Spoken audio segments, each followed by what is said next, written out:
Welcome, everyone. We're diving into something pretty fascinating today. It's about an NBA superstar, Kevin Durant, and his surprisingly complex relationship with Tex Mex. It's a secret that's kind of been hiding in plain sight. Okay, so let's get right into it. Here's the central question that kicked this whole thing off. Think about it. KD, a former Texas Longhorn, now playing for the Houston Rockets, this guy's career has basically been a tour of Tex-Mex country. And yet, he's totally silent about it publicly. So why? Well, the answer, it turns out, is really smart, calculated piece of personal branding. See, it's not what you think. It's not that he secretly hates queso or something. The real story here is this constant push and pull, this paradox. His life is basically a battle between two completely different menus. On one hand, you've got the fuel for a world-class athlete. On the other, you've got the indulgences of a true foodie. And trust me, those two things are worlds apart. So to really get a handle on this paradox, let's start with the professional side of things. We need to break down what's on his athlete's plate. And spoiler alert, this is a diet that is 100% engineered for performance. Pleasure isn't really part of the equation here. Yeah, they actually have a name for it, the Durant Dietary Imperative. And let's be clear, this isn't a diet like you or I would go on. It's a high-performance fueling system. I mean, every single calorie is accounted for. Every ingredient is chosen for a specific purpose. It's that serious. Okay, so what does that actually look like on a plate? Well, his full-time chef, a guy named Ryan Lopez, has one main job: keep him fueled with good energy. We're talking seafood up to 6 times a week, salmon, sea bass, that kind of thing. Lots of clean, complex carbs like brown rice and quinoa. And of course, plenty of veggies with every single meal. Even his snacks are super regimented. Think Greek yogurt and quinoa chips. There's just not a lot of wiggle room. And this right here, this is where you can see the fundamental clash. The athlete's plate is all about being light, lean, easy to digest. Then you look at your typical Tex-Mex ingredients. We're talking rich dairy, heavy cheese, sour cream, high-calorie frying methods, dense carbs from big tortillas. I mean, from a performance standpoint, they are polar opposites. They just don't mix. So, yeah, professionally, Tex-Mex is completely out of the question. It's exclusionary, but what about when he's not training?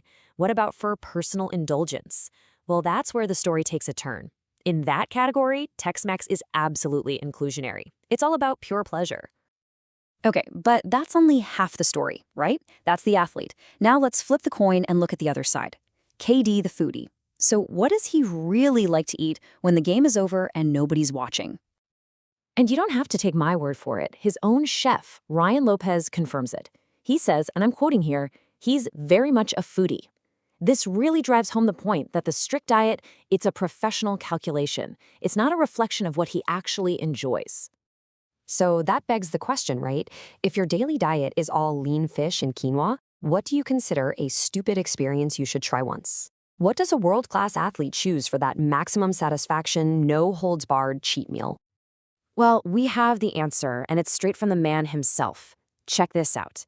This is from a Reddit AMA he did. He talks about the 15-inch long super burrito. It's a stupid experience you should try once. I mean, come on. This is Durant, in his own words, endorsing a massive burrito from a food truck out in the Bay Area. The foodie is definitely alive and well. And what's so telling about this is what he focused on. He's not talking about top-of-the-line ingredients or anything like that. He's talking about the size, 15 inches. It's the spectacle, the pure indulgence of the experience. It's literally everything his professional diet is designed to avoid. And once you start looking, you see these little breadcrumbs everywhere. There was the nacho incident, where he just casually took a nacho chip from a kid fan right there on the court. And then there's the fajita metaphor that NBA fans use for his game. You know, that sizzling sound you hear at a restaurant. It just shows that Tex-Mex is totally part of his world, even in fan culture. So this all brings us to now. He's in Houston, which is basically the capital for two legendary Texas foods, barbecue and Tex-Mex. And this is where his whole strategy really snaps into focus. I mean, if you look at his career path, it's been like a tour of regional Mexican food. He had fusion tacos in OKC, that huge burrito in the Bay Area. He's been exposed to all of it. But when he got to Houston, he made a very, very specific public choice. As a former Texas Longhorn coming back to the state, he knew he had to align with the local culture, and he had a choice: champion BBQ or champion Tex-Mex. He went all in on BBQ. publicly positioning it as the signature Houston food experience. And he didn't just say it, he acted on it. He publicly invited media personality Kay Adams to Houston for a game and specifically mentioned taking her for barbecue to immerse yourself in the culture. It was a brilliant move to publicly establish that affiliation. And this move creates what this analysis calls the BBQ vacuum. Think about it.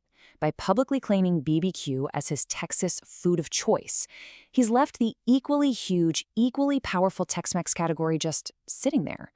It's a wide open lane, a massive, unclaimed sponsorship opportunity for a savvy brand.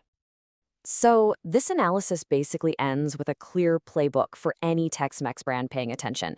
Step 1. Embrace the indulgence narrative. Don't try to be a health food. Be the ultimate post-game reward. Step 2. Leverage that foodie angle. Think upscale taquerias or modern concepts. And finally, capitalize on that BBQ vacuum. Focus on the social part of it, sharing fajitas, a big plate of nachos. Market to the foodie, not the athlete.